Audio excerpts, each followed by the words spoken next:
So, in January of this year, Callista Grover, who's on our staff, Callista is new to our staff. She does pastoral care and adult faith formation. We decided to put together a class. It was kind of my choosing of topic, and it was based on this book called Our Greatest Gift. It's by Henry Nouwen. Henry Nouwen is a Catholic theologian. He wrote, and he was really considered a modern-day excellent theologian. He was almost, at times even described as a mystic. He just is really, really good in his writings, and he wrote groundbreaking material. But this book he wrote at the end of his life, and it's called Our Greatest Gift, and it's just such amazing material. It's about how our death can either be the greatest gift we give to those we leave behind, or it can be the greatest burden we leave for those behind. And so we have this whole kind of concept of our giftedness in terms of approaching death. And when I just so believe in the material, so I was so excited about it. But then when we were preparing for the class, I got cold feet. Because, I'm like, here it's the dregs of January, it's freezing outside, the weather's terrible, it's dark, it's depressing, everybody comes in off the joy and the happiness of Christmas, and we're offering a class about death. Didn't sound very fun. And I wondered how many people would show. Now, we usually get between 25 and 35 or so for a class, and so I went on the short end of that, and we prepared for 25. Well, imagine my surprise when 3 times that many showed up. We had 75 folks come. We had to change rooms before we even got started because we couldn't all fit in the room that we had. And my heart was so warmed.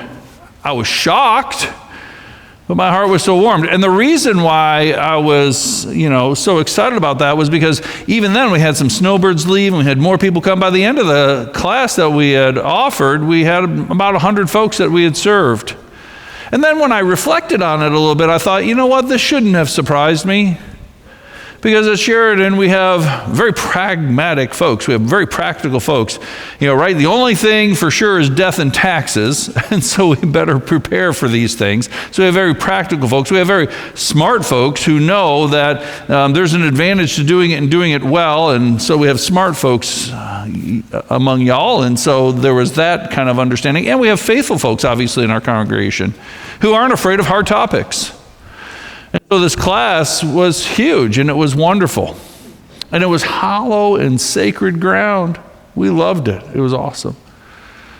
Years ago we had done, I suppose I shouldn't have been too surprised, because years ago we did a worship series called Live Like You Were Dying, based on the Tim McGraw song. And that was probably at the time the most popular worship series that we had ever had. And there's just a beauty in understanding that when your time is short, what it does to you. And I will tell you 2 things that I know as pastor. Generally, the people who have their spiritual act together the most are those people who are facing death knowing that their time is short. And also, that dying well is, in faith especially, not just finances and those kinds of things, but in faith especially, dying well is the greatest gift you can give to those you leave behind. So, this message is exactly against what we hear in our culture in these days. Our culture, and it's pretty much a North American, pretty much a USA America problem, is we fear death. And that's problematic for us. And there are reasons for it. First of all, we are a culture that is based on youngness and vibrancy. We don't like things that are old. We like new, we like vibrant, we like full of life. And so when you get old, you tend to feel like you're past your prime, that you're discredited, that you're not worth anything anymore. And we fear as we approach death that we are going to become irrelevant.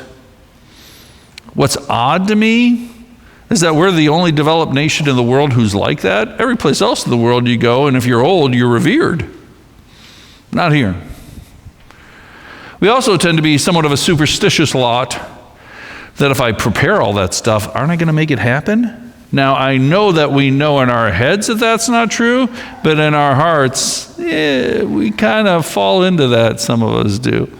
And so we get afraid to do that work, to get our ducks in a row, because we're worried about what that will look like. We don't want to hasten death. We put in our culture a high premium on control. And the one thing that we're certain of is as you approach death, you lose all control of everything. You lose control of the timing.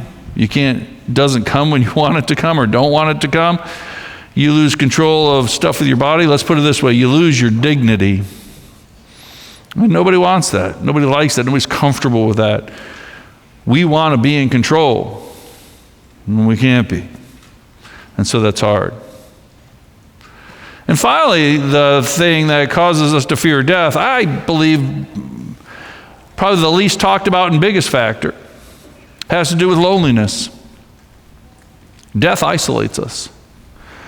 Even though, as Henry Nouwen says, even though it is a unifying experience. Nobody gets out of this life alive. We're all going to die. When you are dying, you feel very much alone in that. Because everybody who goes through the experience, you can't hear from directly. And so you don't know. So you feel alone in that. You feel isolated. You don't know what's going to happen next. And we hate not knowing what's going to happen next. And so we're very much afraid based on the loneliness it creates. And, the hard part about that is we live in a culture that's increasingly lonely. Again, one of the unintended consequences of all of our devices and all of our quote-unquote connectivity is that it makes us more and more alone. And that what we're finding in today's world is an epidemic of loneliness. People are reporting higher and higher levels of loneliness and the anxiety that accompanies that loneliness. And so the last thing we want to do is focus on death, which is only going to make us feel more lonely. So what are we to do with all of this culture rolling down the hill like a out-of-control train? What do we do about all of this? Where do we go with all of this? Well, this is exactly why we need our faith. This is exactly why faith is so important. And this is exactly why Psalm 23, the 23rd Psalm, becomes that much more pertinent for us in our lives. So again, if you like, you can open to 491 in your pew Bible, or perhaps you even have this psalm memorized. I know I do. But the psalm is just so wonderful for the sole reason that it comforts us, because it shows us the intimate nature of God's love for us. That we have a God that is so close and so dear. I love this image because it's, kind of the Psalm 23 image of God's hand reaching down as the shepherd grabbing what? The black sheep. And that's how each one of us see ourselves, not good enough for God. And the kind of stereotypes that we walk around with God is that somehow God is up there or holy and we're down here and sinful, that God's so perfect and we're so flawed, that God's so big and we're so small, and all of these things make it difficult for us to bridge that gap. And I'll be honest with you and tell you that over the centuries, the church has done a terrible job at this. The church has promoted that mindset, that somehow God is up there on the altar, or God's up there in the sky, or God's somehow removed from us. And the church has done a terrible job at trying to remind us that God is just equally here. That God is here in fullness. Not only there, but definitely here. And Psalm 23 just gives us a full dose of this beautiful relationship, this intimacy that God has for us. The Lord is my shepherd, I shall not want. He makes me to lie down in green pastures. He leads me beside still waters. He restores my soul. He leads me in right paths for his name's sake. And here's the kicker, that even when I walk through, and the NRSV translates this poorly, in my opinion, that even though I walk through the valley of the shadow of death, even when I am on death's door, that's when God's the closest to me, comforting me. That God meets me in that place, a place that I think that God shouldn't be, is exactly where God shows up. This is how we need to approach death. Because as Pastor Sarah said so well in the sermon last week, it was such a great message, and she talked exactly about where we are versus where we should be, because we are afraid. And we do have fear. And to be clear, for 2 weeks in a row now, let's just be clear. God gave us the emotion of fear, and fear is what we are supposed to feel at times. It is a defense mechanism for us. We have it for a reason. And yet what we are seeing more and more each and every year is that fear becomes a way of life. And that is not how it should be. And that you're allowed to be afraid. It's just God hopes and expects us that we will live fearlessly. That we will not live afraid. We can be afraid, but we are called to live fearlessly. There's a reason why over and over and over again it says in the Bible, do not fear. Fear not. Because the assumption is you have fear and you will have fear. So it's this constant reminder to live being faithful first and fearful second. So that's the thing about fear, right? Is that it can usurp our faith. The opposite of faith is not lack of faith. The opposite of faith is fear. And we are to approach our life and even our death, sure having fear in our heart, but faithfully, fearlessly living our lives. And when we can do that, when we can demonstrate that that's how we will approach death, my Lord, what a gift we give to those we live, for those we leave behind. I'll leave you with a wonderful story by a guy named Bob Garfield. Bob Garfield is a radio personality, now retired, but he had a internationally known radio show that was called On the Media, and he was kind of a big deal for a while, and he's retired now, but he had this whole legion of followers of his. And for business, many years ago, he said, for business, he wound up going to Bangkok, Thailand.